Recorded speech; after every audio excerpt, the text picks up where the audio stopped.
Hindi pa rin pinauuwi ang daang-daang residenteng lumikas matapos pumutok ang bulkang Canlaon sa Negros Oriental. Nagpapahiwatig daw kasing pumutok ulit ang bulkan. Live mula sa Canlaon City, nasa frontline ng balitang yan si Gio Robles. Gio, ano nang sitwasyon ngayon dyan?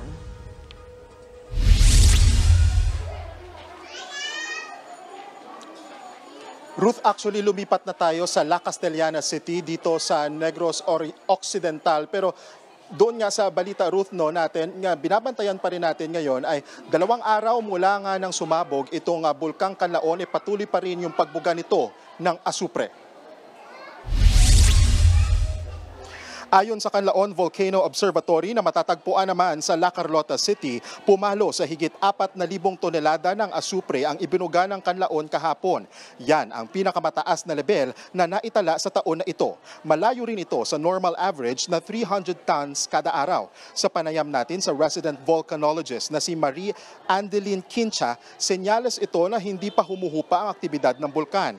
Namamaga pa rin daw ang Canlaon kaya inirekomenda pa rin nila ang ban sa mga aktibidad sa loob ng 4-kilometer PDZ o Permanent Danger Zone. Posible raw kasing magkaroon muli ng panibagong pagsabog.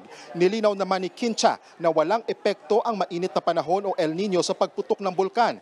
Pero posibleng may kinalaman daw ang ulan na bumuhos nitong mga nakaraang linggo.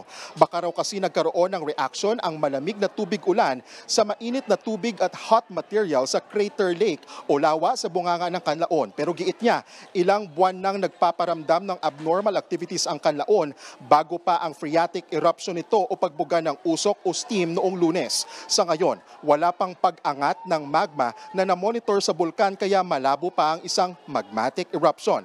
Kasalukuyan pa rin nakataas ang alert level 2 sa bulkan.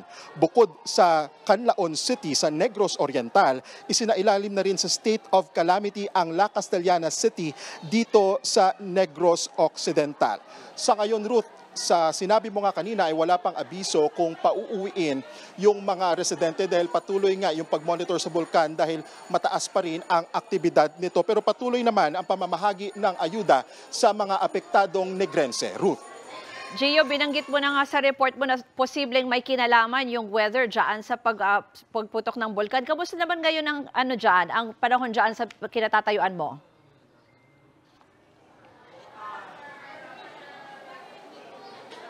Ruth, linawin lang natin na maliit na factor lang naman daw yung weather sa kung bakit nga sumabog itong Canlaon Volcano kasi bago pa man nga yung phreatic reaction niya nung Lunes ay ilang buwan na rin naman daw talaga nagpaparamdam yung mataas na aktibidad nitong Canlaon Volcano. Sa mga oras na ito, makulimlim, may panakanakang pag-ulan sa iba't ibang bahagi ng Negros Island kaya nakabantay rin ang mga local government units sa posibleng epekto nito gaya nga ng lahar flow o mud flow sa mga lugar gaya dito sa La Castellana City na natatanggap na natin sa mga oras na ito. May mga lugar na nagre-report ng lahar flow mula nga sa kabukwirang bahagi o doon mula sa paanan ng Canlaon Volcano at ihahatid natin ang buong balitang yan mamayang gabi sa Frontline Pilipinas. Ruth.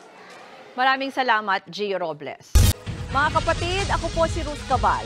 Maging maalam at may pakialam sa mga may init at rumaratsyadang balita sa Frontline Express. Para maging updated sa balitaan, mag-subscribe lang sa social media pages ng News 5.